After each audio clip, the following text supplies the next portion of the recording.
বেলুনটাকে ফাটিয়ে ফেলবো। ইয়ে! আরে আঙ্কেল, এটা আবার তুমি কি এনেছো? এটা তো ড্রোন ক্যামেরা, এখানকার ভিডিও শুট করতে হবে। ও, ভিডিও শুট, তার মানে আমরা নাচানাচি করব। তোদের নাচের ভিডিও আবার কে ক্যাপচার করবে? যা এখান থেকে, আমাকে আমার মতো কাজ করতে দে। বাচ্চারা ওইদিকে যা, ওকে আগে ক্যামেরাটা সেট করতে দে। ঠিক আছে দিদি, চল, আমরা না হয় পরেই আসবো। এ হে, আমি তো মেমোরিটা আনতেই ভুলে গেছি। এই আশেপাশে তো কাউকে দেখছি না, ড্রোনটা বরং এখানেই থাক, মেমোরিটা চট করে নিয়ে চলে আসি।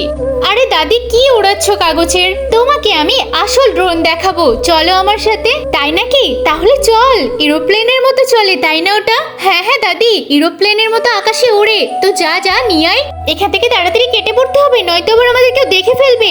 এই, আমরা এখানে বসে থাকছি, তুই আকাশে ওড়া ওড়া। দেখি তো দেখি তো, আহা হা, কি সুন্দর উঠছে, কি সুন্দর। আরে এখান থেকে আমার ড্রোন ক্যামেরা কে নিয়ে গেল? হ্যাঁ, ওইদিকে আবার আকাশে উড়ছে। কে উড়াচ্ছে এটাকে? আরে আরে, আমার মনে হচ্ছে ড্রোন ক্যামেরাটার মাথা খাবে।